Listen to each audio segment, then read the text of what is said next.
What's happening with the UK housing market right now?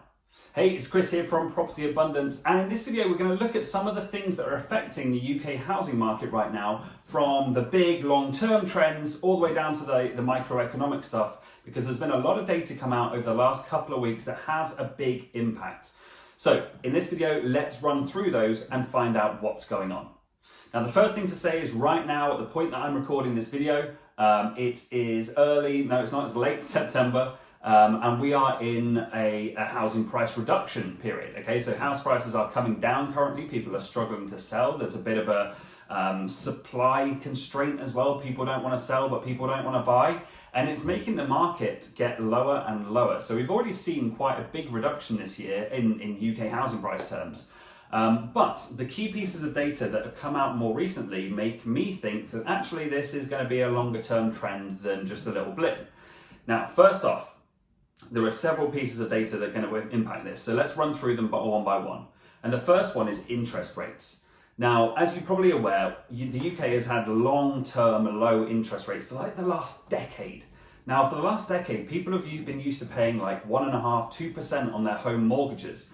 But now the interest rate is up at a base rate of 5.25%. Now, just last week, the Bank of England came out and actually held it at that. So every month, the Bank of England meets and they decide what they're doing with interest rates, what they're doing with different different economic tools to be able to influence things. And they came out and they held interest rates at 5.25%, even though the last 14 months in a row, they've moved it up every single time. Now, that was all done to combat inflation, but they've looked at the economy now and gone, do you know what? I think we need to keep it where it is. So we're staying at 5.25, which is good news for landlords and good news for property owners in general, because it means that there's not going to be this increased rate again. But that is still a lot higher. Okay, if we're used to paying, like, I remember my last buy-to-let mortgage when I last took it out was like 1.85% or something silly low. Now the base rate's 5.25, which means mortgage is going to be around 6.5. So straight away, we're already dealing with a much higher cost base. So everybody who's a landlord trying to make their their rental property make profit for them is now struggling to make a bigger profit. We've already seen in the market, we've seen rents shooting up at a really fast rate. And that is, whatever it stays high like that, it's going to continue like that, because people have to make up the shortfall. Okay, you can't have a property and lose money every month on your property. The rental market will play catch up on that. Now, with that goes the room let market, goes the short let market as well. Rates will be going up across the board. Now, this whole issue is compounded as well by the fact that you've still got a lot of people on historically low rates. Now, obviously, over the last 14 months as the base rate's gone up and up and up, people have still been on long-term fixed mortgages. Now, from the point that we're at today, there's a prediction that there's still about 2 million people that are still on historically low mortgages that will filter through by the end of 2024. So between now and the end of 2024, we're going to have another 2 million people added to this higher rate mortgage. That's just going to exacerbate things. That's going to make the rental market go up more. That's going to make people struggle to pay their mortgage on their own personal homes even more. Because imagine the scenario, people often, and this is not a good financial trait, by the way, I'm not saying you should do this, but people often stretch themselves. Your personal home is often looked at as your biggest investment, which is completely wrong. It's not your biggest investment. Buying a home for yourself to live in should not be thought of as an investment. It doesn't generate you any income. There's no investment there. And yet, people still have this mentality that they need to stretch themselves. They need to buy that bigger home. So when you're buying a bigger home that you can only just afford, when interest rates are around about 2%, well, now they're up to a base rate of 5.25 and interest rates of 6+ on mortgages, then you can see how they're really going to struggle. Okay, their cost of their mortgage has tripled over that time period. Now imagine if you could only just afford it on 2% and then the cost triples. How many people can afford their mortgage now?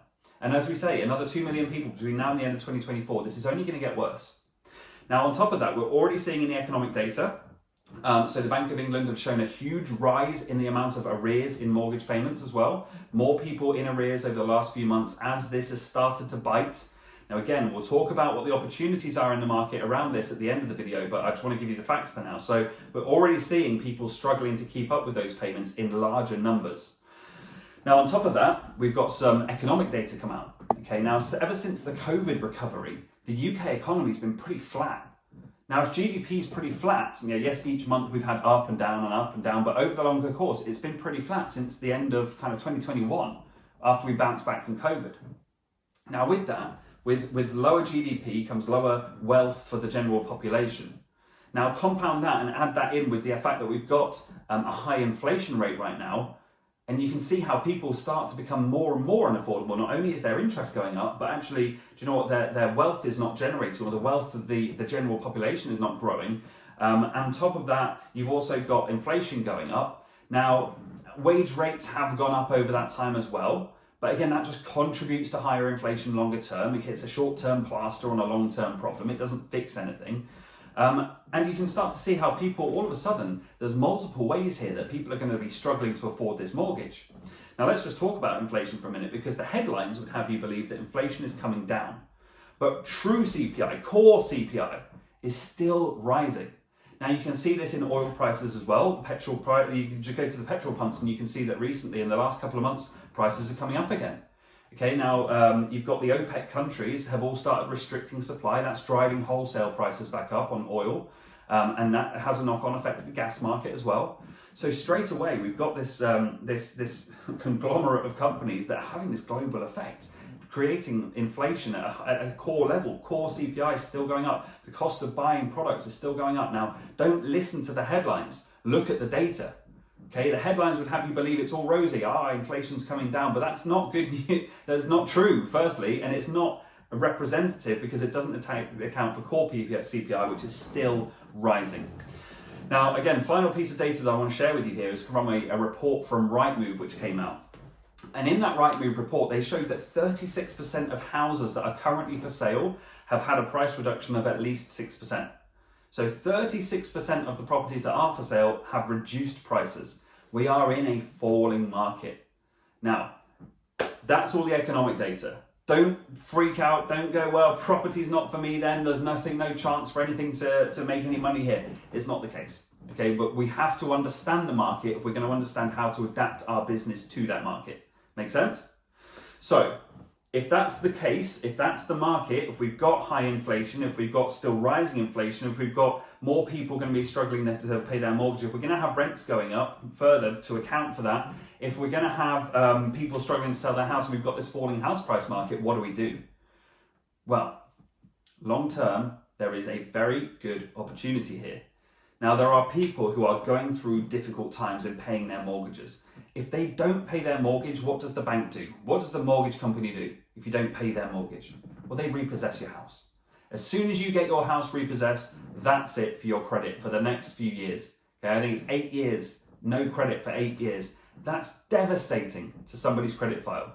So there will be deals to be done. People will have to sell their houses or face repossession. So there will be a very good buyer's market developing over the next few months, I believe. And that's certainly something that I'm gearing up for, kind of to put my money where my mouth is within my business. We are raising investor finance like faster than ever before, so that when the buying opportunity is there, we are ready to go. So if you want to learn how to do that, if you want to learn how to raise investor finance, make sure you check the link down below. Make sure you get the most out of the opportunity that is coming and learn how to adapt your property business right now to iron out the issues that you must be facing right now as well. So check the link description down below where you'll find the ability to book a one-to-one call with one of my team where we'll give you just a free strategy session. And on that call, we'll spend half an hour with you, understand where you are right now, what problems you have in your business right now, and where you want to get to, and help you map out the steps that you should do as your next logical step to get towards the goal that you want to achieve. Other than that, I hope you found this video really, really interesting. I hope you make the most of the opportunity that is coming. Other than that, I'll see you on the next video. Take care. Bye-bye.